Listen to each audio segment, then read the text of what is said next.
ఇక్కడ కుర్చీ కావాలి స్వామి, ఇవి పెట్టుకోవడానికి దూరం అయిపోయింది.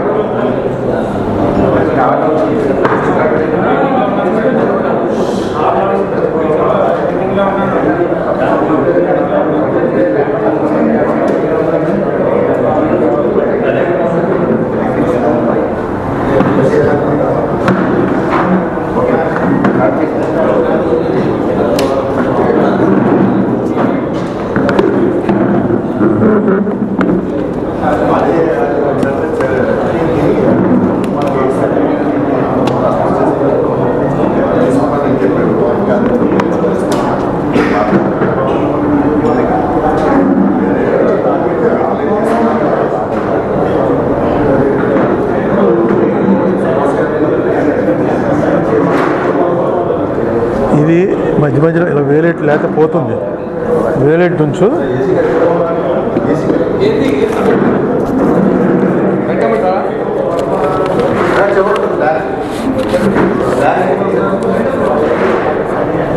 ఏ పోలవరం ఇంకా రాలేదా? మొదటిదా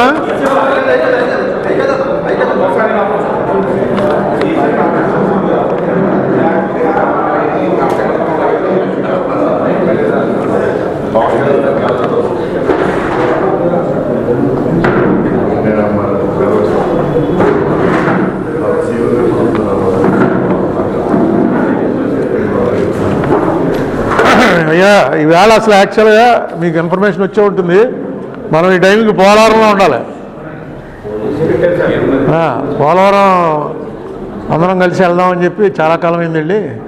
అందరం కలిసి వెళ్దామని మీలో కూడా బాబీ మాట్లాడిన వాళ్ళందరూ రెడీ అయ్యి ఏదైనా ఉన్నా దాన్ని ఏదో మేనేజ్ చేసుకుంటాంలే వచ్చేస్తాం అన్నారు. అక్కడ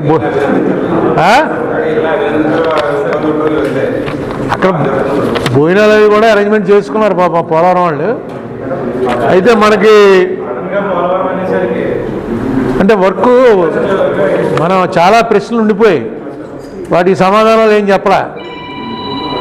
ఏంటంటే మిమ్మల్ని తీసుకెళ్తే ప్రజలకు తెలుస్తుంది జరుగుతున్నది ఏంటన్నది ఉద్దేశంతో మీడియాతో వెళ్దాం అనుకుంటే వాళ్ళు ఏమి ఇచ్చారంటే, నాకు పర్మిషన్ మీ వరకే ఇస్తున్నాం, మీతో పాటు నలుగురిని తీసుకెళ్ళచ్చు. However, in view of the current pace of project works involving extensive construction activities and safety considerations, we regret to inform you that permission for the visit of media has been suspended temporarily. Temporary అన్నారు కాబట్టి మళ్ళీ ఎప్పుడైనా ఇస్తారేమో ఏమండి. Temporary అని ఒక పంపించారు. ఈ రామచంద్రరావు గారు అనే సూపరింటెండెంట్ ఇంజనీర్ గారు, మరి ఇద్దరు ఇంజనీర్లు కూడా పెట్టారు. నలుగురు వస్తే మాత్రం మీరు ఒక్కరు వస్తే ఇంకో ఇద్దరు ఇంజనీర్లు కూడా ఉన్నారు, వాళ్ళు కూడా మీకు చెప్తారు, దగ్గరుండి చూపిస్తారని నేను అని చెప్పారు. లెటర్ రాశారు, చాలా థ్యాంక్స్. కానీ నేను వెళ్దాం అనుకున్నదే మిమ్మల్ని మీ సమక్షంలో అదంతా చూసి. ఏమండి, అది మీరు మీడియా వాళ్ళు అడగాలి. నేనైతే మీడియాతో కలిసి నేను వస్తాను, ఒక బస్సు వేసుకున్నాం, అన్నీ రాసి ఆయనతో మాట్లాడాను ఎస్సీ తోటి. ఆయన ఏమన్నారంటే, ఒక ఫార్మల్గా లెటర్ ఒకటి పంపించండి, దానికి పర్మిషన్ గ్రాంట్ చేస్తే ఇచ్చేస్తాం అన్నారు.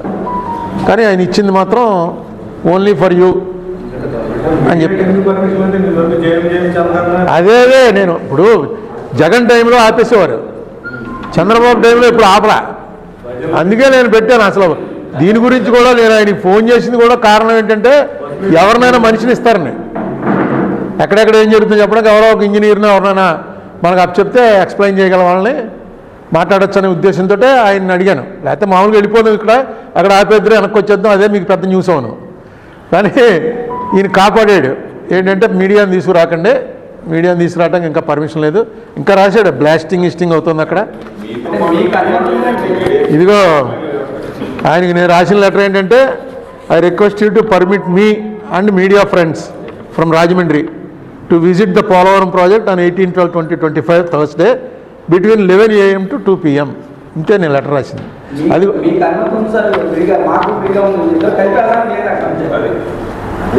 అని కూడా అనుకోవచ్చు, కరెక్ట్ అయి ఉండొచ్చు. అవునన్నా, అదే ఆ ఉద్దేశంతో వర్క్ జరుగుతుందంటే ఆయన ఖచ్చితంగా దాని మీద అబ్స్ట్రక్షన్ ఏమి ఉండదు, అబ్జెక్షన్ ఉండదు అనుకున్నాను. అయితే డెసిషన్ కూడా 2 రోజుల తర్వాత నాకు ఇంటిమేట్ చేశారు. 1+4 అన్నారు. అంటే కారులో వెళ్తాం, ముసలాండి కదా ఎవడో తోడు ఉండాలని అయి ఉండొచ్చు. బ్లాస్టింగ్లో ఇవి జరుగుతున్నాయని అది కూడా రాశారు. అంటే పెద్దాండి ముసలాండి కదా పోయినవారు.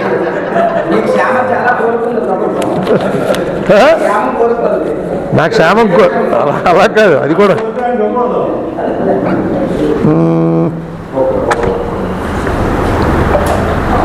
వెళ్ళిన వాళ్ళు కూడా it specifically inform that the members should take utmost precautions for their own safety on account of the heavy machinery movement, blasting operations and other work activities which are progressed at project site. WRD shall not take any responsibility for the safety of members. All the members should carry valid identity cards. అంటే మీరు అక్కడికి వచ్చిన తర్వాత ఏమైనా చేస్తే మాకేం సంబంధం లేదు అన్నారు. ఎవరికి 1+4కి. మిమ్మల్ని అయితే అసలు రావద్దని సరే సరే మీడియా మీద చాలా మంచి అభిప్రాయం ఉంది వాళ్ళకి, ఎందుకంటే మీరే కదా వెన్నెముక. అందుకే లోకల్ వాళ్ళు కూడా ఉన్నారు, వాళ్ళని కూడా రానివ్వట్లేదు. ఇప్పుడు నేను ఎందుకు మిమ్మల్ని తీసుకుని వెళ్ళాలని అనుకున్నానంటే, నేను ప్రధానంగా నేను మిమ్మల్ని తీసుకుని మీడియాని తీసుకుని ఎందుకు వెళ్ళాలనుకున్నానంటే, చాలా కాలం తర్వాత ఇది పోలవరం విజిట్. అందుకని మనందరికీ కూడా రాజమండ్రి మీడియా అయితేనే వెంటనే దాన్ని అర్థం చేసుకోవాలి. ఎందుకంటే మనం ఇక్కడ కూర్చుని ఇంతకుముందు వై జంక్షన్ హాల్లో కూర్చుని పోలవరం గురించి రాజమండ్రి మీడియా దగ్గర జరిగినంత చర్చ బహుశా ధవళేశ్వరం పోలవరం ఆఫీసులోనూ జరిగి ఉండదు, సిడబ్ల్యూసీలోనూ జరిగి ఉండదు, పోలవరం ప్రాజెక్టు అథారిటీ మీటింగ్లో కూడా జరిగి ఉండదు. అంత మీటింగు అన్నిసార్లు మాట్లాడుకున్నాం మనం. సో మనకి ప్రధానంగా నాకు డౌట్ అలా ఉండిపోయింది ఏంటంటే, మీ ఎదురుకుండా అడుగుదాం అనుకున్నది, డయాఫ్రమ్ వాల్ ఎందుకు పోయింది? డయాఫ్రమ్ వాల్ కొట్టుకుపోయింది. ఎంత అప్పుడు కట్టి 442 కోట్ల రూపాయలతో కట్టిన డయాఫ్రమ్ వాల్ కొట్టుకుపోయింది. ఇప్పుడు కొత్తది 990 కోట్ల రూపాయలతో కడుతున్నారు, మళ్ళీ ఇప్పుడు కడుతున్నారట. 442 కోట్ల రూపాయల వాల్యూతో కట్టినటువంటి ఒక వాలు కొట్టుకుపోతే జగన్మోహన్ రెడ్డి గారు ఏం చెప్పాడు, ఎందుకు కొట్టుకుపోయిందంటే వాళ్ళ కన్నాలు ముయ్యలేదు, అందుకు కొట్టుకుపోయింది, వాళ్ళు చేసిన తప్పు అని చెప్పి వాళ్ళు జగన్మోహన్ రెడ్డి గారు అసెంబ్లీలోనే ప్రకటించాడు. చంద్రబాబు నాయుడు గారు డైరెక్ట్గా దానికి ఏం చెప్పకుండా మీ అసమర్థత వల్లే పోలవరం అంతా పోయింది అని. యాక్చువల్గా కొట్టుకుపోయింది ఇప్పుడు జగన్మోహన్ రెడ్డి సీఎం అయ్యాక. సీఎం అయిన వెంటనే ఒక్కసారి పోలేదట. 19 ఫ్లడ్స్లో కొంత, 20 ఫ్లడ్స్లో కొంత పోయింది. సో దీని మీద ఎవరైతే 442 కోట్ల రూపాయలు కట్టారో బావర్ కంపెనీ వాళ్ళే ఇప్పుడు మళ్ళీ 990 కోట్లతో వాళ్ళే కడుతున్నారు.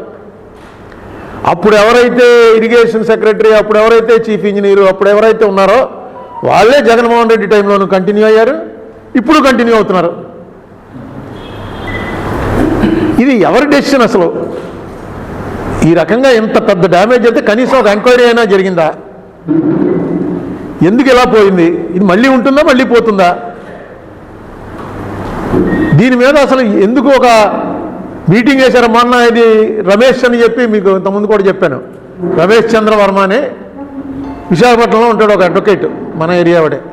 నాకు బాగా అన్ని ఇన్ఫర్మేషన్లు ఆయన పంపుతుంటాడు. ఆయన ఏంటంటే రోజు ఒకటన్నా ఆర్టీఏ అడగకపోతే ఆయనకి నిద్రపట్టదు. ఖచ్చితంగా ఆంధ్రప్రదేశ్ అఫైర్స్లో ఆర్టీఏ అడుగుతూనే ఉంటాడు. ఒక దాంట్లో అయితే మీకు చెప్పాను కూడా, జడ్జిమెంట్ వినిపించాను. ఆర్టీఏ అడిగితే వాళ్ళు ఇవ్వకుండా ఏమని పెట్టారంటే, ఇతను అప్పీల్ చేశాడు. అప్పీల్లో ఏం పెట్టారంటే వాళ్ళు, ఇతనికి ఇదే పనండి, ఇలా అడుగుతూనే ఉంటాడు అని చెప్పి వాళ్ళు రిప్లై ఇచ్చారు. ఎవరికి? కమిషన్, సెంట్రల్ కమిషన్కి ఇస్తే సెంట్రల్ కమిషన్ ఏమి ఇచ్చిందంటే, అతనికి అదే పని అయినా అతనికి రిప్లై ఇవ్వడమే మీ పని, సో వెంటనే రిప్లై ఇవ్వండి. అది ఇక్కడ మీకు చూపించాను కూడా. ఆయన ఈ పోలవరం మీద కానీ, ఏపీ రీఆర్ఎస్ మీద కానీ వీటి మీద రెగ్యులర్గా అడుగుతుంటాడు. వచ్చిందల్లా నాకు పంపిస్తుంటాడు. చాలా మంచి ఇన్ఫర్మేషను, చాలా బాగా అడుగుతాడు ఆయన, బాగా డ్రాఫ్ట్ చేయించాడు.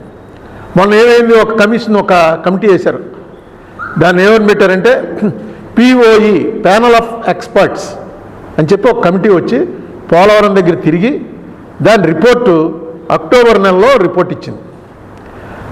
తిరిగారన్నది మీ పేపర్లో మీడియాలో వచ్చింది, వెళ్ళిపోయారన్నది వచ్చింది, రిపోర్ట్ ఇచ్చారన్నది వచ్చింది, కానీ ఆ రిపోర్ట్ ఏంటో అక్కడ చెప్పలే. సో ఈయన అడిగాడు ఏమని, ఆ రిపోర్ట్ నాకు ఇప్పించండి అని అడిగాడు, అండర్ రైట్ టు ఇన్ఫర్మేషన్. దానికి రిప్లై ఏమి ఇచ్చారంటే, ప్యానల్ ఆఫ్ ఎక్స్పర్ట్స్ ఇచ్చినటువంటి రిపోర్టు ప్రభుత్వానికి ఇచ్చింది, ప్రభుత్వానికి ఇచ్చినటువంటి రిపోర్ట్ మేము మీకు కానీ లీక్ చేసామనుకో కాపీ రైట్ యాక్ట్ అప్లై అవుతుంది. ఎక్కడైనా విన్నారా ఇది? కాపీ రైట్ యాక్ట్ ఏంటండి? కాపీ రైట్ అంటే ఎవడో కథ రాసుకుని ఎండమూరి వీరేంద్రనాథో ఇద్దరు సులోచనారాయణో కథని మనం వాళ్ళకి డబ్బులు ఇవ్వకుండా ప్రింట్ చేసేస్తే ఆ కాపీ రైట్ ఇన్ఫ్రింజ్ అయింది కాబట్టి నాకు ఇంత పెనాల్టీ కట్టని అడుగుతారు. ఇళయరాజా మ్యూజిక్ కాదు, మన డబ్బు ఇచ్చి ఎక్స్పర్ట్ కమిటీని పెట్టారు, వాళ్ళు రిపోర్ట్ ఇచ్చారు. ఆ రిపోర్ట్ ఇవ్వడానికి క్లియర్గా ఏమని ఇచ్చారంటే without the consent of PoE, అంటే ఎవరైతే ఇచ్చారో ఎక్స్పర్ట్స్ కమిటీ వాళ్ళు, ఆ ఎక్స్పర్ట్స్ కమిటీ వాళ్ళు ఒప్పుకోకుండా మేము మీకు ఎలా ఇస్తాం, కాపీ రైట్ ఎఫెక్ట్ అవుతుంది, అందుకని మేము అని రిజెక్ట్ చేశారు. ఎక్కడ వినలేదు నేను అది. ఏముందో అందులో ఏముండి ఉండదో, వీళ్ళు ఏం చెప్తే అదే రాస్తారు. ఊరికే మనకు తెలుసుకోవడానికి ఇలాగ మనం తీసుకుంటుంటే మనకి ఏమేమి తెలుస్తున్నాయంటే, ఈ కాపర్ డ్యామ్ ఎందుకు పోయిందన్న దాని మీద పుల్లారావు గారండి, మనకి వెస్ట్ గోదావరి పోలవరం ఆయన ఒక ఆయన ఉన్నాడు, పెంటపాటి పుల్లారావు, మీకు అందరికీ తెలుసున్న పేరే అది. ఆయన కూడా పోలవరం మీద కానీ స్టేట్ వాటి మీద కానీ నిత్యం మీడియాలోకి వస్తూ ఉంటాడు. ఢిల్లీ మీడియాలో కూడా ఆయన రెగ్యులర్గా కనబడుతుంటాడు. బాగా చదువుకున్నవాడు, నాకు కూడా ఆయన బాగా ఫ్రెండ్, మా స్పోక్స్ పర్సను. చాలా ఆయన ఈ పోలవరం మీద ఎన్జిటీలో వేశాడు, గ్రీన్ ట్రిబ్యునల్లో వేస్తే 2019లో వీళ్ళు ఏమి ఇచ్చారంటే, ఎందుకు ఆ కన్నాలు మేము పూడ్చలేదంటే, కాఫర్ డ్యామ్ కన్నాలు ఏ కన్నాల వల్ల అయితే డయాఫ్రమ్ వాళ్ళు కొట్టుకుపోయిందని అంటున్నారో ఆ కన్నాలు మేము ఎందుకు పూడ్చలేదంటే, ఇది ఎక్కడ కోర్టులో ఇచ్చిన ఎఫిడవిట్, పోలవరం ప్రాజెక్ట్ అథారిటీ వాళ్ళు కోర్టులో ఇచ్చిన ఎఫిడవిట్ ఏంటంటే, అవి అలాగ ఉండకపోతే కానీ కన్నాలు పూడిస్తే ఇన్కంప్లీట్ రిహాబిలిటేషన్ అండ్ రీసెటిల్మెంట్ కారణంగా ఇది అవసరమైంది, ఈ కన్నాలు తెరిచిపెట్టి ఉంచడం. అది కరెక్టే, ఎందుకంటే పూడిస్తే మునిగిపోతాయి ప్రాంతాలు, అందుకని పోవడానికి వీల్లేదు. వాళ్ళు కూడా అక్కడ గొడవ చేశారు, మా డబ్బులు ఇచ్చి మమ్మల్ని ఇక్కడి నుంచి మార్చకుండా మీరు కాఫర్ డ్యామ్ కంప్లీట్ కట్టేస్తే నీరు అయిపోయి మునిగిపోతాయి. అదే రాశారు, అదే రాసి అందుకని చెప్పి మేము దాన్ని చేయలేదు అన్నారు. తర్వాత ఈ రమేష్ ఏం చేశాడంటే, జలశక్తికి అడిగాడు అదేంటి కారణం చెప్పండి అని. ఎందుకు పోయింది డయాఫ్రమ్ వాళ్ళని అడిగితే వాళ్ళు క్లియర్గా ఏం చెప్పారంటే, ఈ కాఫర్ డ్యామ్లో గ్యాప్స్ ఏవైతే ఉన్నాయో ఆ గ్యాప్స్ వల్లే పోయింది డయాఫ్రమ్ వాళ్ళు అని వాళ్ళు చెప్పారు. అంటే ఇంటెన్షనల్గా వీళ్ళు ఆ కన్నాలు ముయ్యకపోవడానికి కారణం ఉంది, కన్నాలు ముయ్యకపోవటం వల్లే డయాఫ్రమ్ వాళ్ళు కొట్టుకుపోయింది. ఇది ఇక్కడ వరకు. దీనికి ఎవరో ఒకరిని బాధ్యులు చేయాలిగా, కన్నాలు బాధ్యులు చేసి శిక్షిస్తారా లేదా వేరే విషయం. ఇది హ్యూమన్ ఎర్రరా, లేకపోతే నిజంగా పెద్ద ఫ్లడ్ వచ్చినప్పుడల్లా ఈ ప్రమాదం ఉంటుందా? ముందు ఎందుకంటే నాకు శివాజీరావు గారిని ఒక ఆయన ఆంధ్ర యూనివర్సిటీలో ప్రొఫెసరు, ఆయన నేను ఎప్పుడు చూడలేదు, నాకు నిత్యం ఫోన్లు చేస్తూ ఉండేవాడు నేను ఎంపీగా ఉన్నప్పుడు. ఏంటంటే తప్పు చేస్తున్నావు, పోలవరం ప్రాజెక్టు కానీ కట్టారా, మీ రాజమండ్రి ఏలూరు దాకా కొట్టుకుపోతాయి, ఆగదు ఆ ప్రాజెక్టు, అక్కడ కింద సరైనటువంటిది కాదు, పూర్తిగా ఇసుకది, ఆ ప్రాజెక్ట్ వీళ్ళు ఇష్టం వచ్చినట్టు కట్టేస్తున్నారు, మీరేమో రోజు ఆ పర్మిషన్ వచ్చేసింది ఈ పర్మిషన్ వచ్చేసిందని ప్రెస్ మీట్లు పెట్టి చెప్పేస్తున్నారు. అరుణ్ కుమార్ గారు చాలా తప్పు చేస్తున్నారు అని చెప్తూ ఉండేవాడు. నేను ఇక్కడ ఇంజనీర్లు అడిగి ఏమండి శివాజీరావు గారు ఇలా అండి అని చెప్పి అడిగితే, మన సీతాపతిరావు గారు వాళ్ళని అడిగితే, వాళ్ళు సీతాపతిరావు గారు ఇందులో ఎక్స్పర్ట్, ఆయన అడిగితే ఆయన ఏమనేవాడంటే, వాళ్ళ టెక్నాలజీ మారిపోయిందండి, ఇప్పుడు కొత్త టెక్నాలజీ వచ్చింది, ఇప్పుడు దేని మీద కట్టినా దానికి కావాల్సిన డయాఫ్రమ్ వాళ్ళు కూడా అలాంటి టెక్నాలజీ అయి ఉంటుంది. ఎందుకంటే అందులో ప్లాస్టిక్ కలుపుతారట, ఏదో ఐస్ ముక్కలు పెడతారట, అవన్నీ పెట్టి భూమిలోకి దింపుతారట, దింపితే ఫ్లెక్సిబిలిటీ వస్తుంది, వాటర్ అంత గట్టిగా వచ్చి కొట్టినా కొట్టుకుపోవటం ఉండదు, ఇలా అవుతుంది తప్ప అన్నదే దీని కాన్సెప్ట్. సో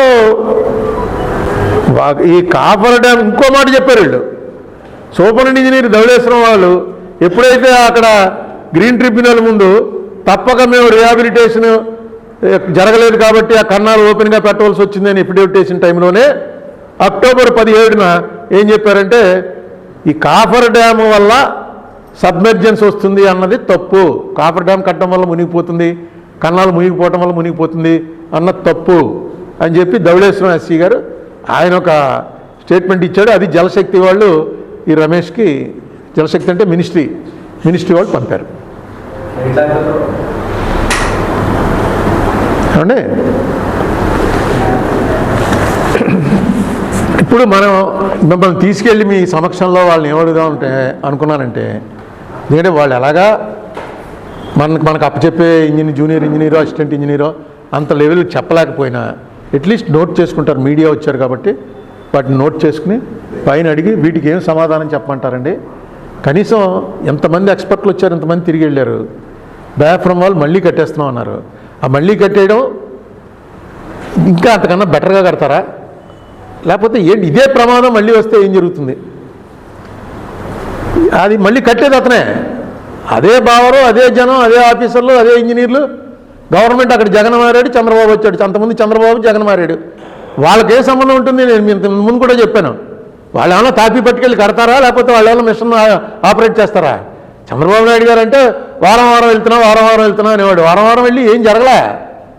అసలు బేసు పునాది కొట్టుకుపోయింది.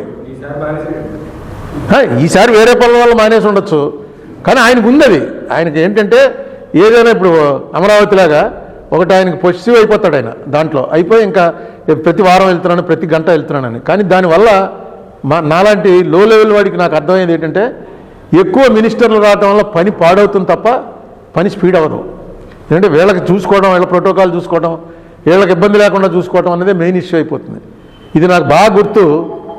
1986లో వరదలు వచ్చి మొత్తం ఇదైనప్పుడు ప్రధానమంత్రి రాజీవ్ గాంధీ గారు ఇక్కడ దిగాడు మధురపూడిలో. దిగితే అప్పుడు రామకృష్ణ ఇండియన్ ఎక్స్ప్రెస్కి రామకృష్ణ గారిని మీకు పెద్దవాళ్ళు అందరికీ తెలిసి ఉంటుంది. రామకృష్ణ గారు గుర్తుందిగా, సత్యనారాయణ గారు మామగారు.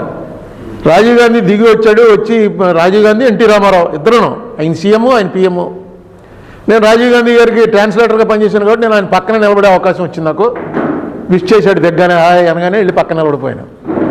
రామకృష్ణ గారు మీడియా ఏమడిగాడు తెలుసండి? ఎందుకు వచ్చావు నువ్వు అని అడిగాడు. హెలికాప్టర్ మీద తిరిగేసి వచ్చాడు.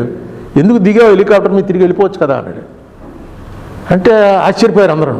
వాట్ ఈస్ దిస్ అంటే, మొత్తం మునిగిపోయి ఏడుస్తుంటే entire machinery, police, revenue, entire machinery, PMO CMO వస్తున్నారని పొద్దున 10 గంటల నుంచి వీళ్ళు 2కో 3కో వచ్చారు. ఇప్పుడు ఇక్కడే ఉన్నారు అందరూ.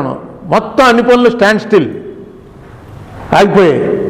నువ్వేమో యంగ్ ప్రైమ్ మినిస్టర్వి, నీకు తెలీదా మొత్తం పనులు అయిపోతాయి మీరు వస్తేని? మీరు చూడాలనుకుంటే పైన తిరిగేసి హైదరాబాద్ వెళ్ళిపోవాల్సింది, ఎక్కడెందుకు దిగారు అన్నాడు. అంటే రాజీవ్ గాంధీ అంటే యంగ్ ఫెలో చాలా స్పోర్టివ్గా తీసుకుని రాజీవ్ గాంధీ చెప్పాడు, but our system says unless we go there watch I can't give any money. You have asked the right question, but our system is such. నాకు నిజంగా అప్పుడు అనిపించింది రాజీవ్ గాంధీ చాలా బాగా చెప్పాడు, ఏం కోపగించుకోకుండా అని. అలాంటి క్వశ్చన్లు వేసేవాళ్ళు ఉండేవారు. అలాంటి ఆన్సర్. ఇప్పుడు అసలు నన్ను ఎందుకు పిలవలేదు, మాకు ఇన్విటేషన్ రాలేదు, ఈ గొడవలు ఎక్కువ జరుగుతున్నాయి. కానీ మేమైనా అంతే, నేను దగ్గరికి వెళ్ళి ఫోటో తీయించుకోవడానికి అవకాశం రాలేదు, ఇవే ఉంటున్నాయి. కానీ కరెక్ట్ క్వశ్చన్ అని చెప్పాడు.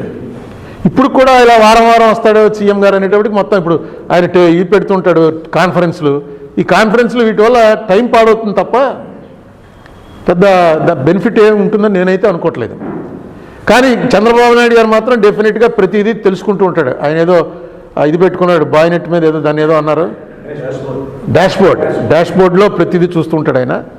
అన్నీ చూసి ఇది మొత్తం ఈ కాఫర్ డ్యామ్ కన్నాలు వదిలేయటం కానీ, ఇది కొట్టుకుపోవటం కానీ అప్పటికి జగన్మోహన్ రెడ్డికి ఏమీ సంబంధం లేదు. జగన్మోహన్ రెడ్డి వచ్చాకే కొట్టుకుపోయింది. కానీ జగన్మోహన్ రెడ్డి ఏమీ లేదు, అపోజిషన్ లీడరు ఏదో తిరుగుతున్నాడు ఊళ్ళోను. చంద్రబాబు నాయుడు గారు దగ్గర ప్రతి సోమవారం వచ్చి పోలవరం అని పేరు పెట్టి చేయించి దగ్గర నుండి చేయించిందే. నేను అడిగేది ఏంటంటే, ఇది హ్యూమన్ ఎర్రరా లేకపోతే ప్రకృతి జరిగిందా? ఏదో ఒకటి తెలుసుకుని. ఇప్పుడు పుష్కరాలు జరిగాయి, పుష్కరాల్లో 30 మంది చచ్చిపోయారు. చచ్చిపోతే ఒక కమిషన్ వేశారు. ఆ కమిషన్లో క్లియర్గా వాళ్ళు చెప్పారు ఎందుకు చచ్చిపోయారంటే, ముహూర్తం అనేటువంటి మూఢనమ్మకాన్ని నమ్మటం వల్ల పోయారు జనం అంతా అని కమిషన్లో రాసిచ్చారు. అప్పుడు బీజేపీను టీడీపీ కలిసి పవర్లో ఉన్నాయి కాబట్టి బీజేపీ వారు ఏం మాట్లాడలేదు. లేదా మూఢనమ్మకం ఏంటంటే ముహూర్తం మనకు అసలు ముహూర్తం లేకుండా ఏది ఉండదు. క్లియర్గా రాశారు అందులో కమిషన్. కారణం ఏంటంటే పోలీసు వాళ్ళు తప్పు లేదు, చంద్రబాబు గారు అక్కడ స్నానం చేయడం తప్పు లేదు, జనం అందరినీ ఇటు తరలించడం తప్పు లేదు, అన్ని తీసి పక్కనెట్టి ఒకటే చెప్పాడు ఆయన. అదే ముహూర్తానికి స్నానం చేయాలని మూఢనమ్మకం ఏదైతే ఉందో ఆహా మూఢనమ్మకం అని రాశాడు. మీడియా పబ్లిసిటీ ఆ మూఢనమ్మకానికి ఇచ్చారని. మూఢనమ్మకానికి మీడియా పబ్లిసిటీ ఇవ్వటం వల్ల జనం అందరూ ఒక్కసారి వచ్చేసి స్నానం చేయాలని అంటూ ఆయన ఏం చెప్పాడంటే పుష్కరుడు 12 రోజులు ఉంటాడని ఉంటే అది మర్చిపోయి ఈ మూఢనమ్మకాన్ని నమ్మారు. అది మూఢనమ్మకమేగా. ఎవరు మనం చూసామా పుష్కరుణ్ణి? మూఢనమ్మకం అనుకుంటే అన్ని మూఢనమ్మకాలే. నమ్మకమే. నమ్మకం విశ్వాసం అదే మతం. మనం నమ్మేది మనం నమ్ముతాం అంతే. దానివల్ల చచ్చిపోయారంటే అయినా ఎవరు మాట్లాడలేదు. మనం పోనీ కనీసం అలాంటి కమిషన్ ఏదైనా వేసినా ముందు రోజుల్లో చదువుకోవచ్చు. ఇలా కమిషన్ రిపోర్ట్ ఇలా ఇచ్చారండి, దీనివల్ల ఇది ఎవరో కారణం కాదు, ఆ ముహూర్తం తప్పు ముహూర్తంలో డయాఫ్రమ్ వాళ్ళు స్టార్ట్ చేశారు కాబట్టి అది కొట్టుకుపోయింది, అందుకని ఈసారి ముహూర్తం సరిగ్గా పెట్టుకున్నానన్నా ఏదో ఒకటి వచ్చి ఉంటే ఓహో చాలా మంచి ఇది మత ప్రభుత్వం కాబట్టి బాగుందండి అని అనుకోవచ్చు. ఏం జరిగినా అది మనకు చెప్పవలసిన అవసరం ఉందని నేను భావిస్తున్నాను. రాజమండ్రి మీడియా కూడా నాతో ఏకీభవిస్తారని నా నమ్మకం. ఎందుకంటే ఇంత పెద్ద డ్యామేజ్, ఇది పెద్ద ప్రాజెక్టులో పునాది కొట్టుకుపోయింది, మళ్ళీ పునాది వేస్తున్నారు. 100,000 కోట్ల రూపాయల ప్రాజెక్టు ఏమవుతుంది మళ్ళీ మనకు తెలియాలి కదా. అప్పుడేం లేదా, అప్పుడు పొరపాటు జరిగింది, ఈసారి చాలా పకడ్బందీగా చేస్తున్నాం అని చెప్పాలి కదా మనకి. నాకు ఇవి చూసినప్పుడల్లా శివాజీరావు గారు ఎప్పుడో 10-15 ఏళ్ల క్రితమే నాతోటి, నేను ఎంపీ అయిపోయాక మళ్ళీ మాట్లాడలే, కానీ ఆయన మాటలు మాత్రం నాకు వినిపిస్తుంటాయి. ఆయన చాలా నాతో పరిచయం లేకపోయినా ఆయన ప్రొఫెసరు, ఆయన ఇంటి పేరు త్రిపురనేని అనుకుంటాను, టి శివాజీరావు. ఎన్వైరన్మెంటలిస్టులు అందరికీ తెలుస్తుంది, ఎన్వైరన్మెంట్ మీద ఆయనకి చాలా అవగాహన ఉంది. ఆయన ఫోన్ చేసి చెప్తూ ఉండేవాడు, బాబు తప్పు చేస్తున్నావు, అది ఆగదు, అక్కడ ఆగదు అని. అది నిజమా? టెక్నాలజీ మారిపోయిందన్న సీతాభద్రరావు గారు లాంటి వాళ్ళు చెప్పిన మాట నిజమా? ఏదో మనకు మామూలు జనాలకు కూడా సాటిస్ఫై చేయాలి కదా. ఎందుకు దాన్ని అలా మూసేశారు? ఇతను అడిగితే కాపీరైట్ యాక్ట్ ఇన్ఫ్రింజ్ అవుతుందేంటి? కాపీరైట్ ఏంటి? పబ్లిక్ రిపోర్ట్ కది. ఇవన్నీ కూడా మీ ఎదురుగుండా పెట్టి అడుగుదాం అనుకున్నాను. తర్వాత ఇంకో ముఖ్య విషయం, నాకు అర్థం కాని విషయం, ఇప్పుడు ఈసీఆర్ఎఫ్ డ్యాము స్టార్ట్ చేసేస్తున్నారు పని, అంటే మెయిన్ డ్యామ్ అనమాట. అక్కడ ఎలా 2 కొండలు ఉంటాయి పోలవరంలో, ఈ 2 కొండలకి మధ్య ఇంకో కొండ కడతారు, మట్టి రాయి. ఈసీఆర్ఎఫ్ అంటే మట్టి రాయి, earth cum rock fill dam. అందులో గింక్రీట్ వాడరు. ఇది ప్రపంచంలో చాలా చోట్ల జరుగుతుంటుంది. ఆ ఈసీఆర్ఎఫ్ డ్యామ్ ఇలా కడతారు, కట్టి 2 కొండలకి మధ్యన ఆ వాటర్ అయిపోతుంది, అదే రిజర్వాయర్ అనమాట. ఆ ఈసీఆర్ఎఫ్ డ్యామ్ కట్టడానికి ఎక్కడి నుంచి కడతారు? కింద భూమిలో బెడ్ లెవెల్ అని ఉంటుంది, Godavari bed level. Sea level కన్నా అది ఎత్తులో ఉండాలి.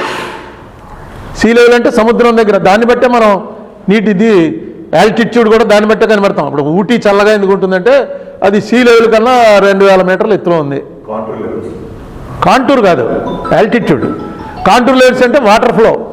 ఇప్పుడు ఇక్కడ నుంచి మనం వైజాగ్కి కాలువ తీసుకెళ్తున్నాం అనుకోండి, మధ్యలో జగ్గంపేట దగ్గర ఎత్తు వస్తుంది, ఆ ఎత్తు వస్తే అక్కడ ఆగిపోతుంది వాటర్, వైజాగ్ దాకా వెళ్ళదు. అందుకని ఏం చేస్తారంటే ఈ కాంటూర్ లెవెల్స్ చూసుకుని ఇక్కడి నుంచి సీతానగరం నుంచి ఆ జగ్గంపేట దగ్గర ఆగిపోకుండా ఉన్నంత ఎత్తులోంచి కాలువ తవ్వుతారు వైజాగ్ దాకా వెళ్ళేలాగా.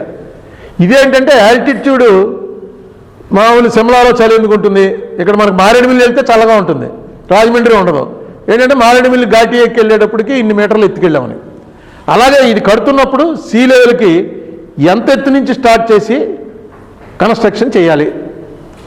దీన్ని యాక్చువల్గా మొత్తం మీరు స్టార్టింగ్ సిడబ్ల్యూసి నుంచి ఏ రిపోర్ట్లో చూసినా సరే సీ లెవెల్కి బెడ్ లెవెల్కి 8.32 మీటర్స్ ఎత్తులో. అంటే ఇది అనుకోండి గోదావరి కింద బెడ్, దీని నుంచి ఇసుకేసేస్తారు, ఇక్కడంతా ఇసుకేసి ఒక 8 మీటర్లు ఇసుకేసి దానిపైనుంచి కన్స్ట్రక్షన్ స్టార్ట్ చేస్తారు. ఇది ఈసీఆర్ఎఫ్ డ్యామ్ కన్స్ట్రక్షన్. ఇది యాక్చువల్ వాళ్ళు ఇచ్చారు, ఇస్తే దానివల్ల వాళ్ళ లెక్కలు ఏవో ఉంటాయి, దానివల్ల ఇది పకడ్బందీగా ఉంటుంది.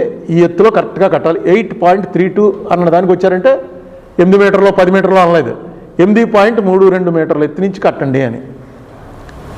ఇప్పుడు 15.5 మీటర్ల ఎత్తు నుంచి కడుతున్నట్టు.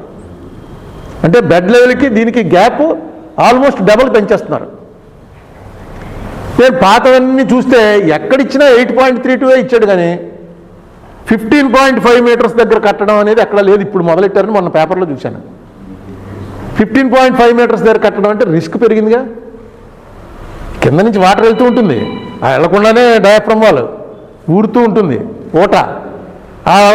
అది కానీ బలం అయితే, ఇప్పుడు బిల్డింగ్ మొన్న ఇక్కడ పడిపోయింది, ఇప్పుడు ఇక్కడ కట్టారు కదా రాజమండ్రిలో బిల్డింగ్ పడిపోయింది, క్రాకులు వచ్చేసాయి పక్క వాటన్నిటికీ.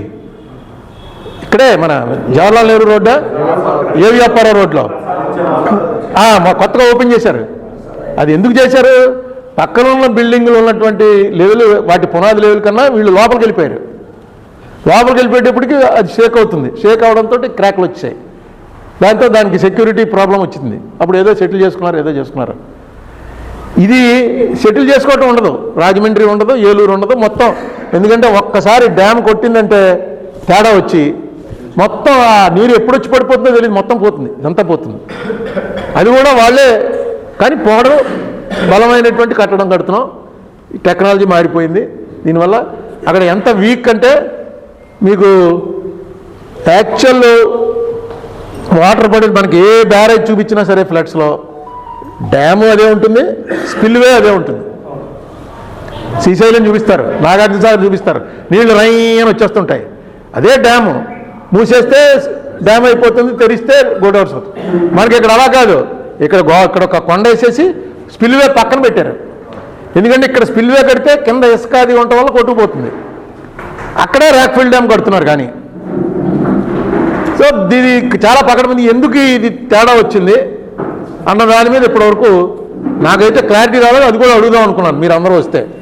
సరే, ఇప్పుడు నేను వాళ్ళకి రిక్వెస్ట్ చేసేది ఏంటంటే మీ ద్వారా, ప్రెస్ ద్వారా రాజమండ్రిలోనో ధవళేశ్వరంలోనో దీని మీద ఒక మీటింగ్ పెట్టించి ఒక పిలిపేవాడిని. పోలవరం మీద డౌట్స్ ఉన్న వాళ్ళు ఎవరైనా ఉంటే వాళ్ళు రండి మీటింగ్కి, ఆ డౌట్స్ అన్నీ కూడా మేము క్లియర్ చేస్తాం. అది కన్సర్న్ చీఫ్ ఇంజనీర్ గారో ఎవరో కొంచెం చెప్పగలిగినటువంటి పెద్ద ఎవరున్నారో వాళ్ళు. ఎందుకంటే దీంట్లో సిడబ్ల్యూసీతో స్టార్ట్ అవుద్ది, దాని తర్వాత పోలవరం ప్రాజెక్ట్ అథారిటీ, దాని తర్వాత రాష్ట్ర ప్రభుత్వం, దాని తర్వాత నవయుగ కానీ మెగా ఇండస్ట్రీస్ కానీ బావర్ కానీ వాళ్ళ దగ్గర ఎవరికన్నా పెద్ద ఇంజనీర్లు ఉంటారు, పెద్ద పెద్ద కంపెనీలు అవి. అక్కడి నుంచి ఇక్కడ వరకు ఇంతమంది, ఇంత హైరార్కీ ఉండి ఇంతమంది ఇంజనీర్లు చూస్తుంటే ఈ డయాఫ్రమ్ వాళ్ళు ఎందుకు కొట్టుకుపోయిందో ఇప్పుడు కూడా ప్రజలకు చెప్పలేనంత సీక్రెట్ మెయింటైన్ చేయాల్సి వస్తుందంటే అనుమానం వస్తుందా రాదా? అందుకనే నేను మీ ద్వారా రిక్వెస్ట్ చేసేది ఏంటంటే చంద్రబాబు నాయుడు గారిని, అలాగే మన కన్సర్న్ మినిస్టర్ గారిని, దీనికి సంబంధించిన అధికారుల్ని రాజమండ్రిలో పెడితే ఇంకా బాగుంటుంది. లేదు మీరు ధవళేశ్వరంలో పెట్టినా సరే పక్కనే కాబట్టి మీడియాని మొత్తం మీడియాని పిలవండి. అక్కడికి క్వశ్చన్ కూడా ముందు రాసి ఇవ్వాలని చెప్పండి. ఎందుకంటే అనవసరం క్వశ్చన్లు అన్నీ వస్తాయనుకుంటే ఎవరెవరైతే క్వశ్చన్ పెడదాం అనుకుంటున్నారో ఆ క్వశ్చన్ ముందే మాకు పంపించండి. అది వ్యాలిడ్ క్వశ్చన్ అనుకుంటే మేము ఆన్సర్ చేస్తాం అని. ఇలాంటిది ఉందనుకోండి ఆన్సర్ చేయలేము అని కూడా చెప్పచ్చు. ఒక దీంట్లో ఏం చెప్పాడంటే, ఇదే రమేష్ చంద్ర అడిగితే ఏం చెప్పాడో చూస్తే నిజంగా ఇలాంటి ఆన్సర్లు ఎలా చెప్తారా అనిపిస్తుంది. ఏమండి ఇప్పుడు ఎలా జరిగింది కదా, ఏంటంటే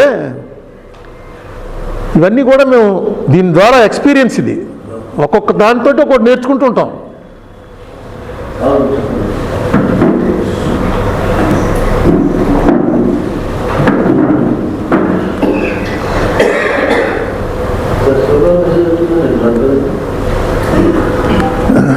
ప్రభుత్వానికి ఈ డయాఫ్రమ్ వాళ్ళది కొట్టుకుపోవటం దీనివల్లట ప్రభుత్వానికి అర్థమైంది ఏంటంటే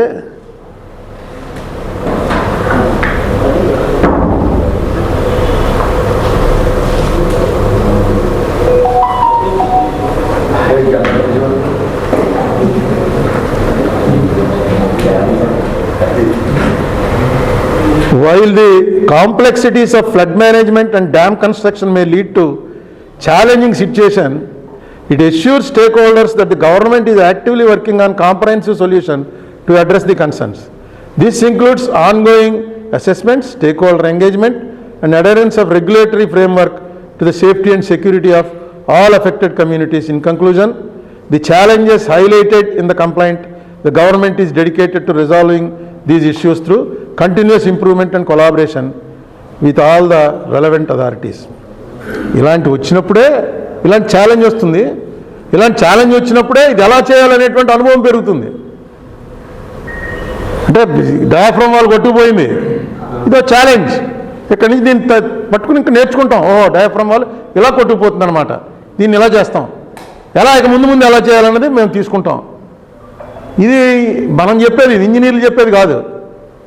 దానికి ఏదో కారణం ఉండాలి. ఏ కారణం లేకపోతే it's a total technical failure. ఏదా ఎందుకు పోయిందో మాకు తెలియదండి అన్నారనుకోండి, టోటల్ టెక్నికల్ ఫెయిల్యూరు. లేదా కాపర్ డ్యామ్ అలా కన్నం పెట్టడం వల్లే పోయింది ఇది, అందుకే కొట్టుకుపోయింది. ఆ ఫ్లో తోటి కన్నం పెట్టకుండా కూడా గోదావరి చాలాసార్లు వచ్చింది. కన్నం పెడితే ఫస్ట్ అని జగన్ చెప్పాడు అసెంబ్లీలో, ఒక్కసారి ఇలా పైప్ మూసామనుకో సర్రమని వస్తుంది వాటరు, అలా వీళ్ళు మూసి 2 చోట్ల తెరిచారు, ఆ 2 చోట్ల కొట్టుకుపోయింది అని చెప్పాడు. చెప్తూ అక్కడ వాటర్ ఫ్లో ఎంత స్పీడ్గా వెళ్ళిందో కూడా మెన్షన్ చేశారు. అంత స్పీడ్గా మనకి ఫ్లడ్ టైంలో గోదావరి ఈ కాఫర్ డ్యాములు ఇవే లేకుండా చాలాసార్లు అయింది. అంటే ఎప్పుడైనా గోదావరి అదే స్పీడ్తో వస్తే ప్రమాదం ఉంది. ఆ ప్రమాదాన్ని ఎలా అరెస్ట్ చేస్తారు? ఎందుకంటే ఆ ప్రమాదంతో ఇవి అడగటానికి మనం ఎవరు ఉన్నాం. ఆ ప్రమాదం వస్తే అడగటానికి మనం ఎవరు మిగలం. అంత పెద్ద హ్యూజ్ బిగ్ ప్రాజెక్ట్ ఇది. నెక్స్ట్ గోదావరి నది అనేదాన్ని ఇప్పుడు కృష్ణా నది ఇంకోటి చెప్పగలం. కృష్ణా నది ఏ టైంలో ఫ్లడ్ వస్తుంది, ఏ టైంలో ఎలా ఉంటుంది వాటరు, దాని పరిస్థితి ఎలా నడుస్తుంది. గోదావరి కాబట్టి చెప్పలేడు, ఎందుకంటే పైన ఏమి లేవు, పైన డ్యాములు గేములు ఏమి లేవు. ఇక్కడి నుంచి ఆ కోనవరం దుమ్ముగూడెమో ఎక్కడికో పోయేదాకా మధ్యలో ఏమీ లేదు, కొండల మధ్యలో వస్తుంది గోదావరి. శ్రీరామ్ సాగర్ మధ్యలో ఇంకేం లేదా, దుమ్ముగూడెం ఒకటి ఉన్నట్టుంది చిన్నది, మన ఆనకట్లాంటిది. శబరి, ఇంద్రావతి, నాగావళి ఏవో చెప్తారు. నాగావళి ఇందులోది కాదు, ప్రాణహిత, శబరి, ఇంద్రావతి, ఇంకేమన్నారా గాంధీ, పెన్గంగా, సీలేరు, ఆ ఏరియాలో తిరిగినోడు వాడు గాంధీకి తెలుస్తుంది. మొత్తం ఇవన్నీ వీటిల్లో ఎప్పుడు ఎక్కడ వర్షం పడుతుందో ఎక్కడ, ఎందుకంటే సమ్మర్లో ఒకసారి 91లో గుర్తుందిగా, రాజీవ్ గాంధీ కూడా వచ్చాడు అపోజిషన్ లీడర్గా 91. మొత్తం అసలు ఎక్కడి నుంచి వచ్చిందో తెలియదు వాటర్. మిడ్ సమ్మర్ మేలో చిత్తకోటి, రాజమండ్రి, ఆర్యాపురం ఆ ఇళ్ళన్నీ మునిగిపోయి. ఏంటంటే ఇదేంటి సమ్మర్లో ఎక్స్పెక్ట్ చేయము. అలా అక్కడ ఈ మొత్తంలో కురుస్తున్న వర్షంలో ఏ రోజున ఫ్లడ్ వస్తుందో తెలియదు మనకి, ఎంత ఫ్లడ్ వస్తుందో తెలియదు. గోదావరికి ఉన్నటువంటి ఒక ప్రత్యేకత అది. ఈ గోదావరి నది మీద ఇంత పెద్దది టేకప్ చేశారు, చాలా గొప్ప విషయం ఇది.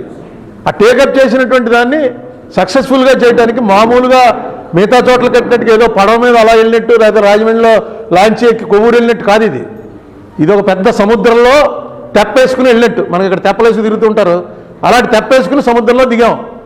ఏవో ఉన్నాయి, ఆ తెప్పకి ఆక్సిజన్ ఉందనో లేకపోతే ఆ తెప్ప మునగదనో ఏవో తయారు చేసుకుని దిగాం. ఎక్కడికక్కడ దాన్ని చెక్ చేసుకుంటూ వెళ్ళాలి.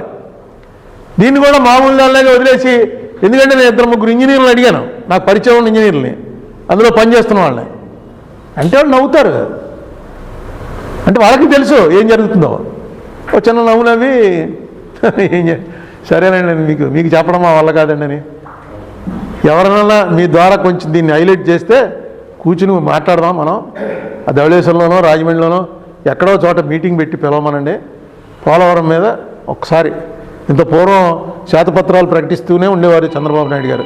ఈసారి ఎందుకో శ్వేతపత్రాల జోలికి వెళ్ళట్లేదు. దాని మీద ఒక శ్వేతపత్రం ముందు ప్రకటించండి, ఏ రిపోర్ట్లో ఏమొచ్చిందో చెప్పమనండి. అది మాకు చాలా.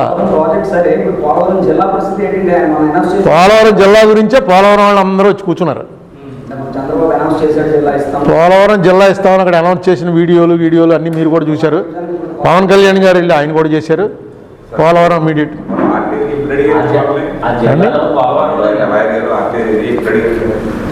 ఆర్టీఐ లేటెస్ట్ ఆర్టీఐ రిప్లై 28/11/25 మొన్నే నెల అయింది.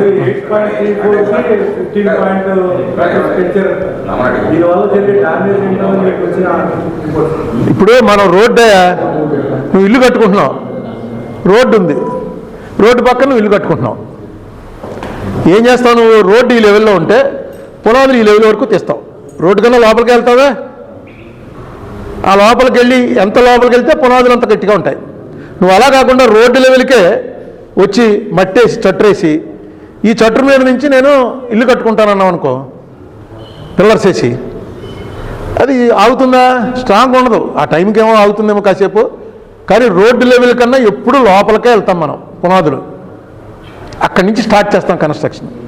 ఇక్కడ కూడా గోదావరి బెడ్ లెవెల్ కన్నా 8.3 మీటర్లు సీ లెవెల్తో టాలీ చేసుకుని ఒకటేదో వాళ్ళు ఒక అవగాహనకు వచ్చారు.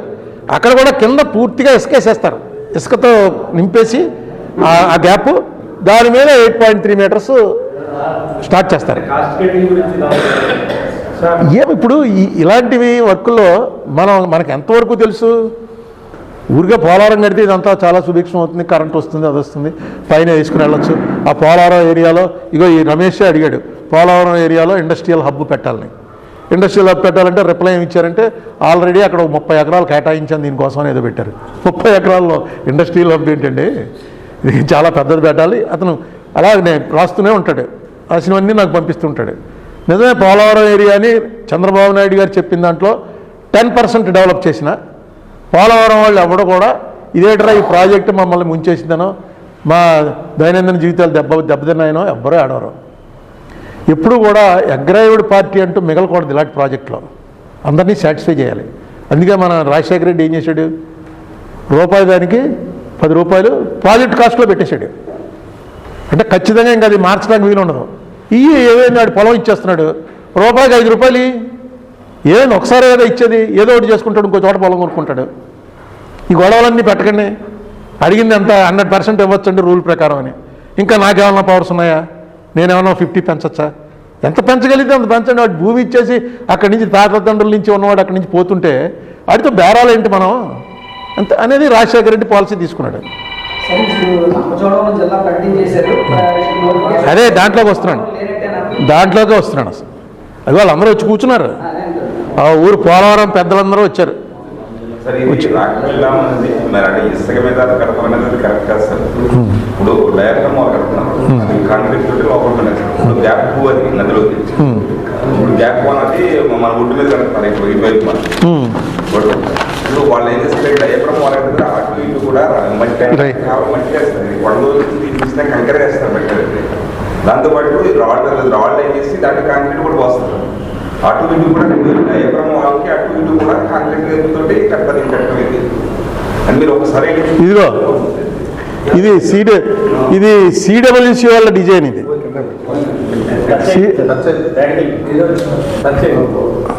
పోయిందామండి.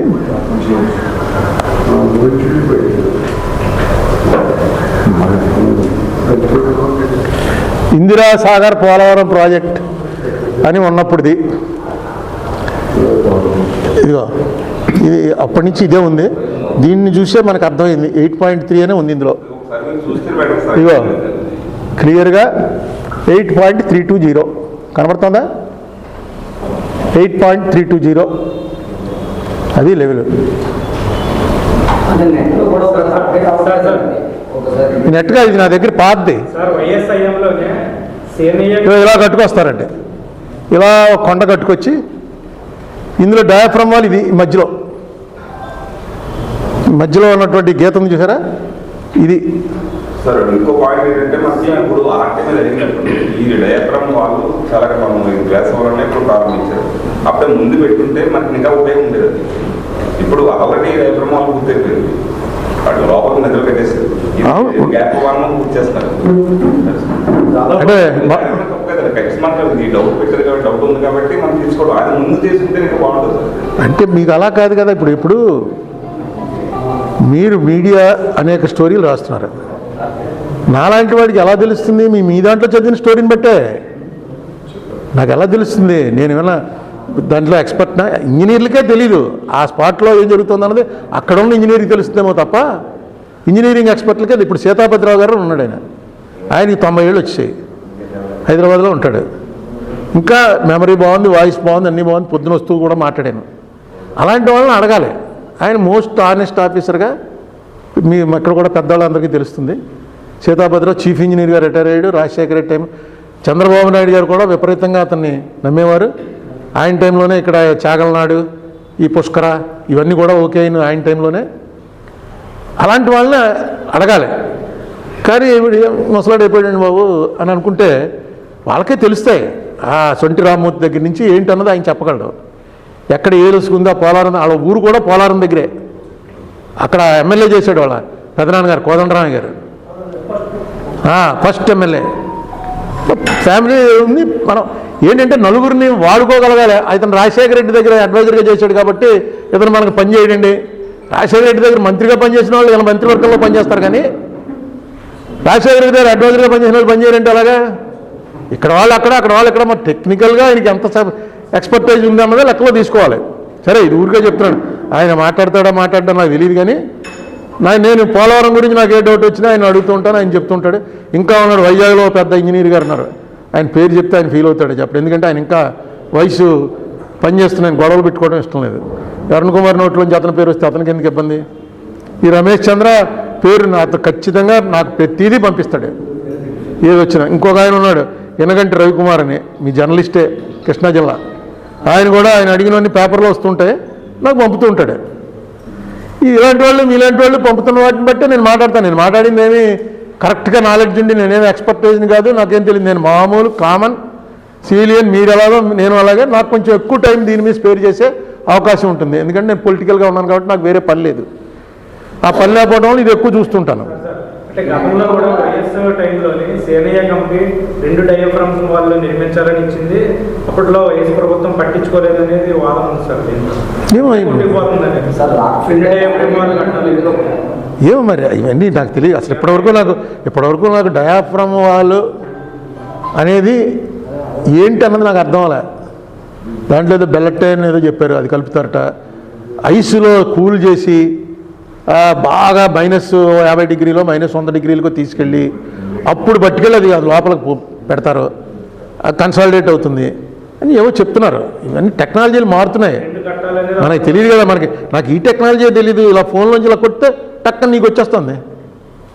ఫోన్లో నీ ఫోటో నాకు పంపామనుకో, ఆ ఫోటో మళ్ళీ నీకు వెనక్కి పంపితే మన ఇద్దరం ఎదురుకుండానే ఉన్నాం, పంపాను అనేటప్పుడు నీకు వచ్చేస్తుంది అప్పుడే. అంటే ఈ మధ్యలో ఉందన్నమాట కిరణాలన్నీ, ఆ కిరణాలలోంచి లాగేసి వెళ్ళిపోతుంది. ఎక్కడి నుంచి అంటే శాటిలైట్ నుంచి లాగుతుంది అంటున్నారు. ఎక్కువ తెలుసుకునే ప్రయత్నం చేస్తే బుర్రపాడవుతుంది కాబట్టి అనవసరం కొట్టేయడం చేసేయడం, అందుకని అలా పోతున్నాం. అంతకుమించి ఎక్కువ వెళ్ళాం. ఈ పోలవరం దాంట్లో కూడా మనకు ఎంతవరకు అనుమానం వచ్చిందో ఆ అనుమానం వరకు అడుగుతున్నప్పుడు దానికి సమాధానం చెప్పవలసిన బాధ్యత ప్రభుత్వం మీద ఉంటుంది. ఎందుకంటే ఇది భయం. నాకు గిల్టీ ఫీలింగ్ ఏంటంటే ఆ శివాజీరావు గారి మాటలన్నీ గుర్తొస్తుంటాయి.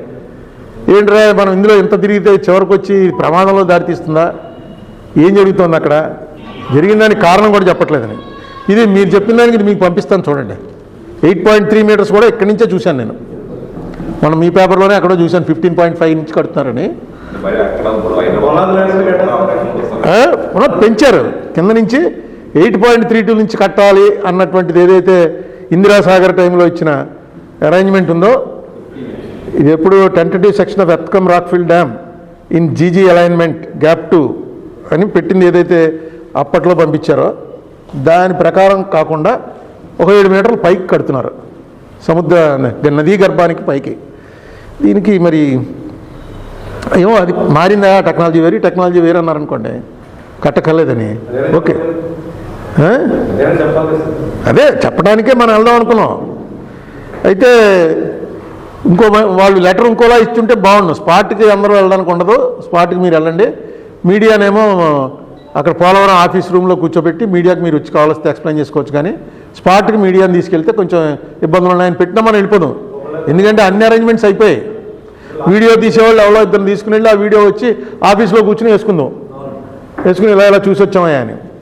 ఏదైనా పోలవరం వెళ్ళాలనే కోరిక తీరకుండా చేశారు. ఒక్కసారి ఏంటి, నేను రాజమండ్రి ప్రెస్ని 3 సార్లు తీసుకెళ్ళాను.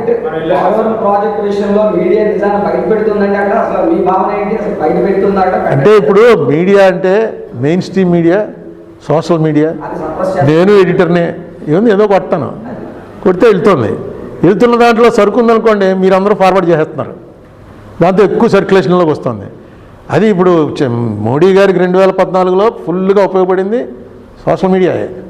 మామూలు మీడియా అంత ఇదిగా లేదు. ఇప్పుడైతే మామూలు మీడియా మొత్తం అంతా మోడీ గారికి అనుకూలం అయిపోయారు, కానీ ఆవేళ సోషల్ మీడియా ఉంది.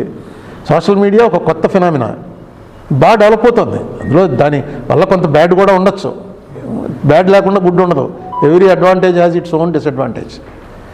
సో డెఫినెట్గా దీని ప్రచారం పబ్లిక్లోకి వెళ్ళవలసినటువంటి అవసరం ఉంది. డిస్కషన్ జరగాలి. నేను ఇది ప్రమాదం అంటే మీరు అనాలి, ప్రమాదం లేదేం లేదు, ఊరుకో, అక్కడ కట్టలేదా చైనాలోను, అక్కడ ఇంకో అమెరికాలో కట్టలేదా ఎప్పుడు అంటారు మీరు? మీకు తెలిస్తే, అది చూడాలన్న ఆసక్తి కలిగితే. ఇలాంటివి ఎక్కడెక్కడ ఉన్నాయి, ఆ 3 గార్జెస్ డ్యామ్ ఏంటి, అది ఎలా కట్టారు, ఇలాంటి ఆసక్తి ఎప్పుడు కలుగుతుందంటే అది పబ్లిక్లో బాగా నలగాలి. పేపర్లో హెడ్లైన్స్లో వేశారనుకోండి దాని మీద డిబేట్. ఇప్పుడు ఇదిగో దీని మీద కనుక అన్ని పేపర్లోనూ అన్ని టీవీల్లోనూ పలానా రోజున నిర్ణయించారు, ఆ రోజున పోలవరం మీద డౌట్స్ ఉన్న వాళ్ళందరూ నెలల టైం ఉంది, నెలలలో మీ డౌట్స్ అన్నీ పంపండి, వాటిని కంపైల్ చేసి పలానా సిఈ గారు సమాధానం చెప్తాడు, మీడియా ముందు జరుగుతుంది ఇది, మీరు రావాలి ఆ మీటింగ్లో పర్సనల్గా హాజరవ్వాలంటే కాగితం పెట్టుకోండి, మీ యొక్క బ్యాక్గ్రౌండ్ని చూసి మిమ్మల్ని అనుమతిస్తాం, అందరికీ అనుమతించాం అని చెప్పి రేపు ఒక సిఈ గారిని ప్రెస్ మీట్ పెట్టమనండి. మొత్తం అందరూ పోలవరం గురించి ఆలోచిస్తారు. అట్లీస్ట్ అక్కడికి వెళ్ళకపోయినా నాలంటే వెళ్తాడు, మీరు మీడియా అలాగా వస్తారు, మీడియాని పిలిస్తే. ఇది ఒక మంచి సాంప్రదాయం అవుతుంది. లేకపోతే మాత్రం పోలవరం మీద భయాలు ప్రారంభమయ్యాయి, ఆ భయాలు అరికట్టవలసినటువంటి అవసరం ఉంది. ఇక రీహాబిలిటేషన్ విషయంలో ఒకటి మనకు శ్రీనివాసరావు గారు చెప్పింది, ఇక్కడ గోకవరం దగ్గర ఎక్కడో, ఇటు శ్రీనివాసరావు ఎక్కడ గోకవరం దగ్గర 150 ఎకరాలు కదా, గోకవరం దగ్గర ఎక్వైర్ చేస్తున్నారు, సూదికొండ. ఇలా రండి, పోలవరం రీహాబిలిటేషన్ వాళ్ళకే కదా అది, సూదికొండ దగ్గర. ఇక్కడ కూడా చెప్పండి, అటు మీడియాలో పడతారు, చెప్పండి గట్టిగా గట్టిగా చెప్పండి. ఈయన దేశాయ్ గారి మేనల్లుడు, అది ముఖ్యంగా. ఈ పోలవరం ప్రాజెక్టులో నిర్వాసితులకి కోనవరం మండలం, చింతూరు, వరారామచంద్రపురం, నాన్ ట్రైబ్స్కి సూదికొండ అనే విలేజ్లో భూమి చూశారు. ఆ భూమి అన్ని విధాలుగా ఇల్లు కట్టుకోవడానికి జగన్నాథపురం ఊరు నుంచి ఇచ్చి ఉపయోగపడుతుంది. ఇవాళ కొత్తపల్లి పంచాయతీలో, కృష్ణపాలెం పంచాయతీలో ఇల్లు కట్టుకోవడానికి ఉపయోగపడుతుంది 70 ఎకరాలు కొంటున్నారండి. ఈ 70 ఎకరాలు కూడా నిర్వాసితులకి ఎందుకు పనిచేయదన్నమాట. మేము సూదికొండలో చూపించింది 4 నెలల క్రితం ఎంత తీసుకుంటారో గవర్నమెంట్ రేటు, ఆ రేటు మాకు ఇమ్మని అడిగామండి. మా అందరి మీద రైతులు వెళ్ళి ఈ రోజు వరకు కూడా స్పెషల్ కలెక్టర్ గారు ఆ రేట్ చెప్పలేదు మాకు. గవర్నమెంట్ రేట్ మీద ఎంత ఇస్తారని కూడా అడిగామండి, అది కూడా చెప్పలేదు. చెప్పకన్నా ఇవాళ కొత్తపల్లి కృష్ణపాలెం పంచాయతీలో 32 లక్షల రూపాయలు తీసుకుంటూ రైతులకి 35 లక్షలు ఇవ్వటానికి 3 లక్షల రూపాయలు వాళ్ళు తీసుకోవడానికి 32 లక్షలకి వాళ్ళు మాట్లాడుకొని పని చేయని భూమి కొనడానికి రెడీ చేసుకుంటున్నారండి. తమ సార్కి వీడియో కూడా పెట్టండి. ఇకపోతే ఏంటంటే మా గోకవరం మండలంలో పోలవరం ప్రాజెక్టు ముంపు గ్రామాల ప్రజలందరూ 3 మండలాల ప్రజలు వచ్చారు. ఈ 3 మండలాల ప్రజలకి ఒకటే మెయిన్ రోడ్డు అండి, రెండో రోడ్డు లేదు. ఆ రోడ్డుకి రాయపూర్ నుంచి, భద్రాచలం నుంచి వచ్చి హైవే ఒరిస్సా నుంచి వచ్చి బళ్ళన్నీ కూడా ఈ రోడ్డు అంటే ఈ రోడ్డు గడవ చేయడానికి లేదు, అందులో ఇనుక వంతున ఉంటుంది, ఆ వంతుని బాగు చేయడానికి లేదు. ఇంతవరకు ఏ నాయకులు పట్టించుకోవట్లేదు. సరే వదిలేండి, ఇంకా చెప్పేశారు వదిలేండి, కూర్చోండి, నేను చెప్తాను. ఇది ఈయన కరెక్ట్గా స్పాట్లో మనిషి, ఈయన కూడా ల్యాండ్ ఉంది అక్కడ, దాని మీద జరిగేది చెప్పాడు ఈయన చెప్పిన దాంట్లో ఒక్కటి కొంచెం నాకు మిస్లీడింగ్గా అనిపించింది. ఏంటంటే స్పెషల్ కలెక్టర్ అని ఆయన రేట్ చెప్పట్లేదు, 35 లక్షలది 32 లక్షలు 3 లక్షలు తీసుకుంటున్నారు మధ్యలో అన్నది స్పెషల్ కలెక్టర్ కాదు, మధ్యలో వీళ్ళు వచ్చేసారు పైరవీకారులు, బ్రోకర్లు. ఇది స్పెషల్ కలెక్టర్ మీద ఎలిగేషన్ కాదు.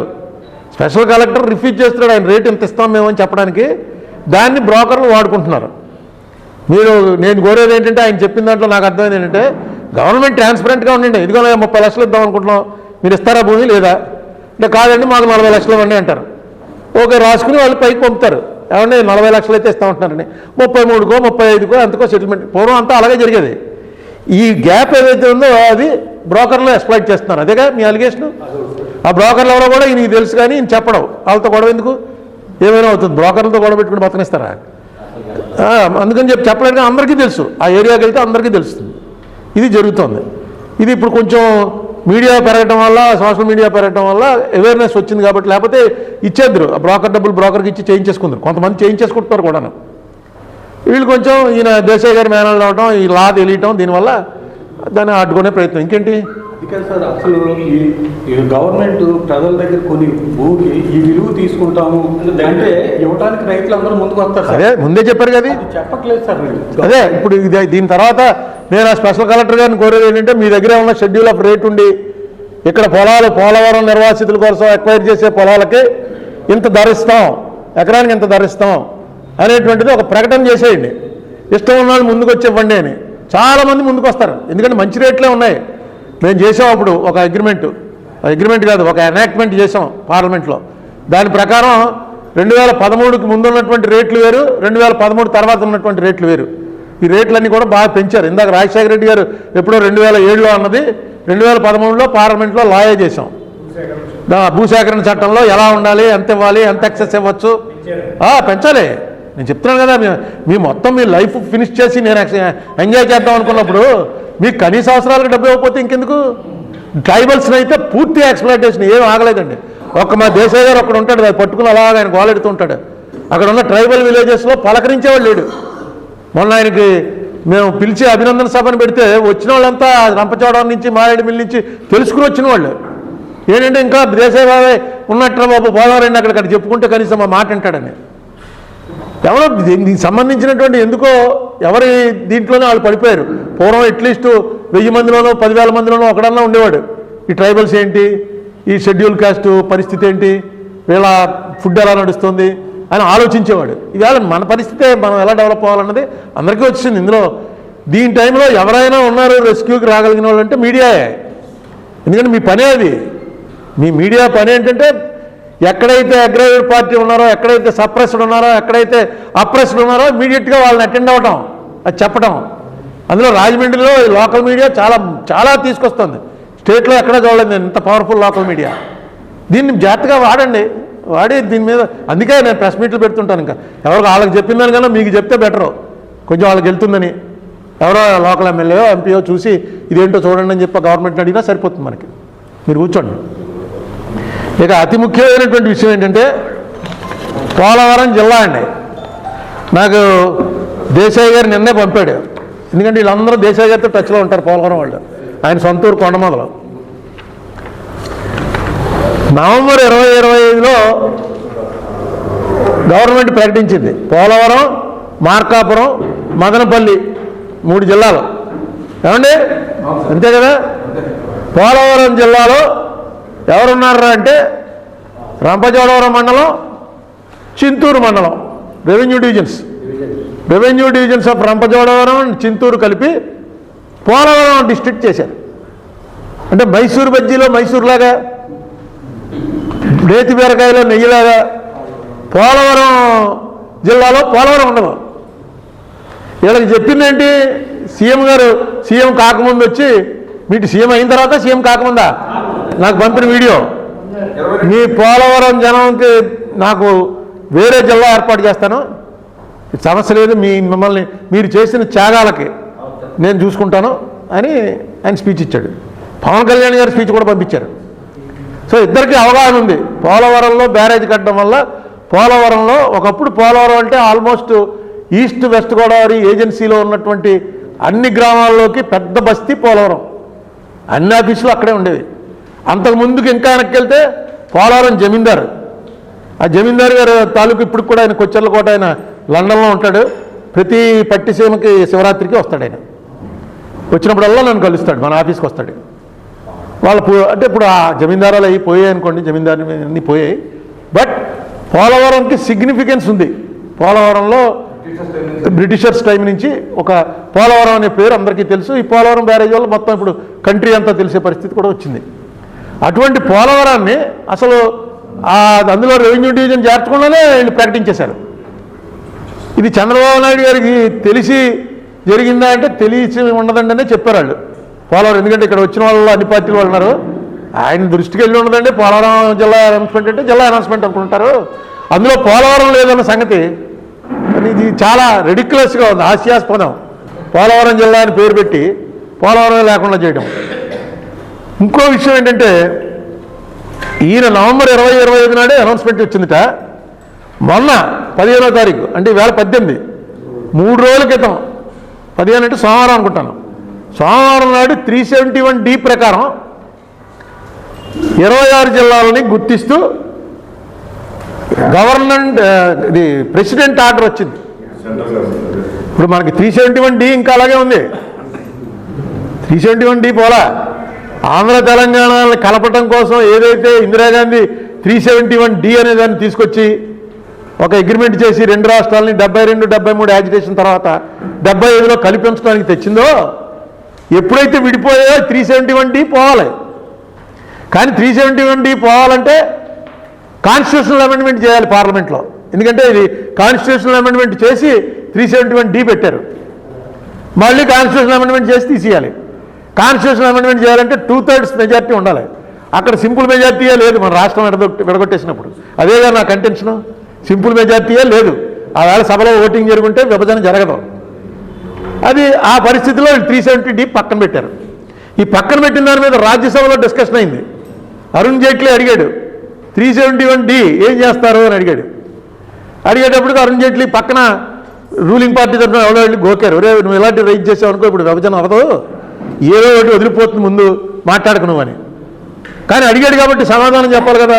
కపిల్ సిబల్ గారు సమాధానం చెప్పాడు. ఏమని చెప్పాడంటే, నువ్వు అడిగిన ప్రశ్న డెఫినెట్గా రేపు కోర్టులో అడుగుతారు. ఆయన అవేళ చెప్పాడు, ఇది కోర్టుకి వెళ్ళి తీరుతుంది, కోర్టులో అడుగుతారు. ఆ రోజున కోర్టు ఏం చెప్తే చేద్దాం. ప్రస్తుతానికి మాత్రం మేము ఆర్టికల్ 3 ప్రకారం సింపుల్ మెజార్టీ తోటి క్లోజ్ చేసేస్తున్నాం. 371D ఏం చేయాలో అప్పుడు చేద్దాం అన్నాడు. అదే ఆ రోజున రాజ్యసభలో డిబేట్ అయింది కాబట్టి ఈ మాత్రం జరిగింది. నా దగ్గర రికార్డు ఉంది. ఇవన్నీ చెప్దామంటేనే ఆ సుప్రీంకోర్టులో వీళ్ళు స్టేట్ గవర్నమెంట్ ఎవరు రారు. ఆ జగన్ టైంలో వచ్చాడు రా బాబు అనుకుంటే జగనే పోయాడు.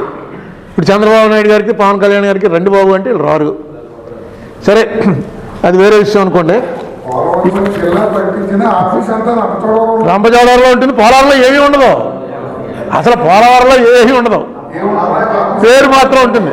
అక్కడ స్థానికులందరూ జనసేన ఎమ్మెల్యే దగ్గరికి వెళ్ళకుండా ఉండవల్లి దగ్గరికే వచ్చారు. అంటే ఏదైనా న్యాయ పోరాటం చేస్తారన్నా ఏమప్పుడు వాళ్ళందరూ ఇప్పుడు ఈవేళ జనసేన ఎమ్మెల్యే ఉండొచ్చు, అంతకుముందు టీడీపీ ఎమ్మెల్యే ఉండొచ్చు. కానీ వీళ్ళకి పోలవరం వాళ్ళకి నాకు దేశాయ్ గారి ద్వారా ఎంటైర్ ఏజెన్సీ మొత్తంలో దేశాయ్ గారి ద్వారా నాకు చాలా సన్నిహిత సంబంధాలు ఉన్నాయి. సో వాళ్ళు దేశాయ్ గారిని అడుగుతారు. దేశాయ్ గారు హైదరాబాద్లో ఉంటున్నాడు. ఆయన ఇక్కడ ఉంటే నాకు ఈ ప్రెజర్ లేకపోను. ఆయన పక్కన కూర్చుని ఏం చదవమంటే చదివేది నువ్వు. దేశాయ్ గారు లేడు కాబట్టి ఆయన అక్కడి నుంచి నాకు ఫోన్ చేస్తాడు. ఇదిగో పలానా కోటరాజు వస్తున్నాడు చూడండి, ఆయన వస్తున్నాడు చూడండి అని పేర్లు చెప్తాడు.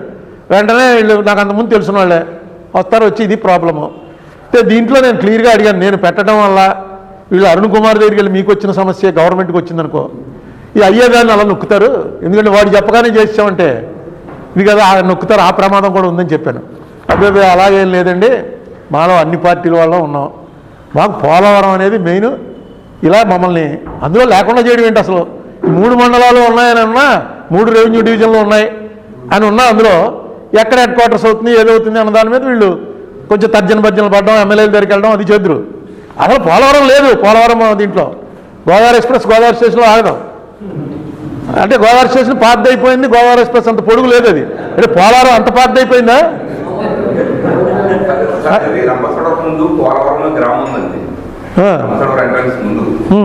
అదేమో ఇలా అయి ఉండొచ్చు. మంచి ఐడియా. ఈ ఐడియా తెలిసిందంటే వాళ్ళు అదే చేస్తారు, మీరు చెప్పకండి. రంపచోడవరం వెళ్తుంటే ఒక చిన్న గ్రామం పేరు పోలవరం అంట. అయి పోలవరం అట్టేపు ఇప్పుడు అదే. అందుకని ఆయన పోలవరం గ్రామంలోని ముఖ్యులు ఒక ఇది పెట్టుకున్నారు, కాగితం పెట్టుకున్నారు. Address to the special chief secretary and chief commissioner of land administration AP విజయవాడకి పోలవరం కేంద్రంగా ఏర్పాటైన పోలవరం జిల్లా సాధన సమితి అఖిలపక్ష కార్యాచరణ కమిటీ రాసిస్తున్న విజ్ఞాపన పత్రం అని 1/12/22 ఇందులో కోట్ చేస్తూ ఇచ్చారు. దీని కాపీలు మీకు ఇస్తాం, వాట్సాప్లో అందరికీ పెట్టేయండి. రాంబాబు గారు అందరికీ వాట్సాప్లు ఉన్నాయి, వాట్సాప్ నెంబర్ గ్రూప్ ఉంది, బాబీ గారు చెప్తాడు, ఆ గ్రూప్లో పెడితే అందరూ చూసుకుంటారు. ఈ పోలవరం మాత్రం చాలా హాస్యాస్పదమైనటువంటి నిర్ణయం అండి. అది సీఎం గారికి తెలిసి జరిగిందని వాళ్ళు అనుకోవట్లేదు, నేను అనుకోవట్లేదు. దాన్ని కరెక్ట్గా చేసి పెట్టవలసింది కోరుతున్నాం.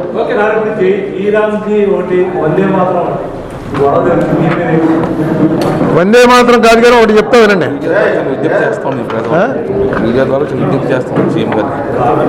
అదో పోలవరం గ్రామస్తుల తరఫున చిన్న విజ్ఞప్తి చేస్తున్నారు, చేయమన్నా ఒక్క నిమిషం చిన్న విజ్ఞప్తి. మీరే వాళ్ళ రండి, ఇలా వచ్చేయండి.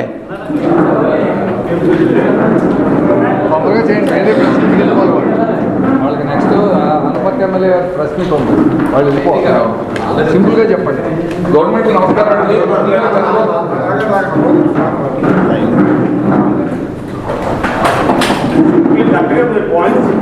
అంతే సార్. సార్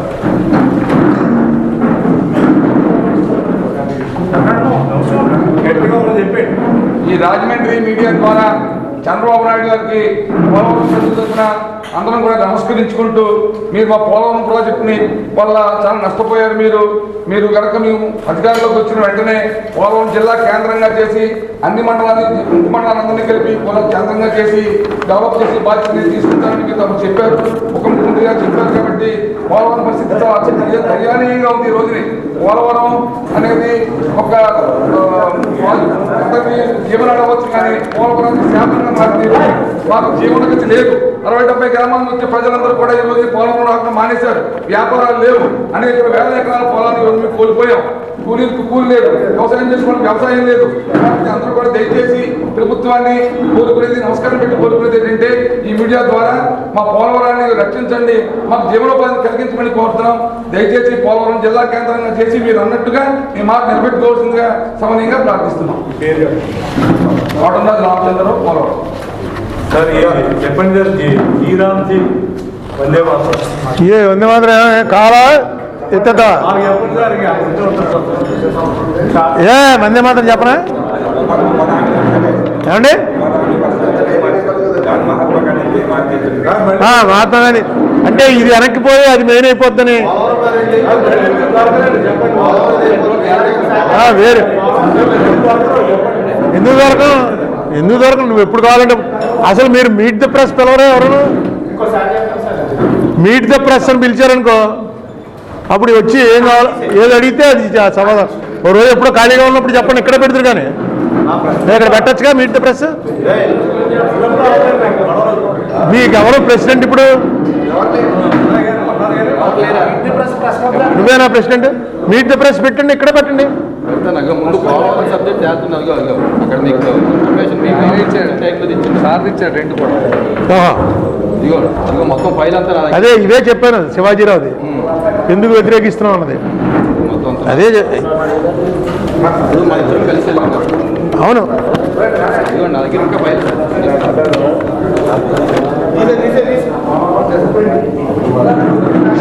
ఉదయిస్తున్న సూర్యునితో ప్రభవిస్తున్న వార్తా ప్రపంచం ఈస్ట్ న్యూస్.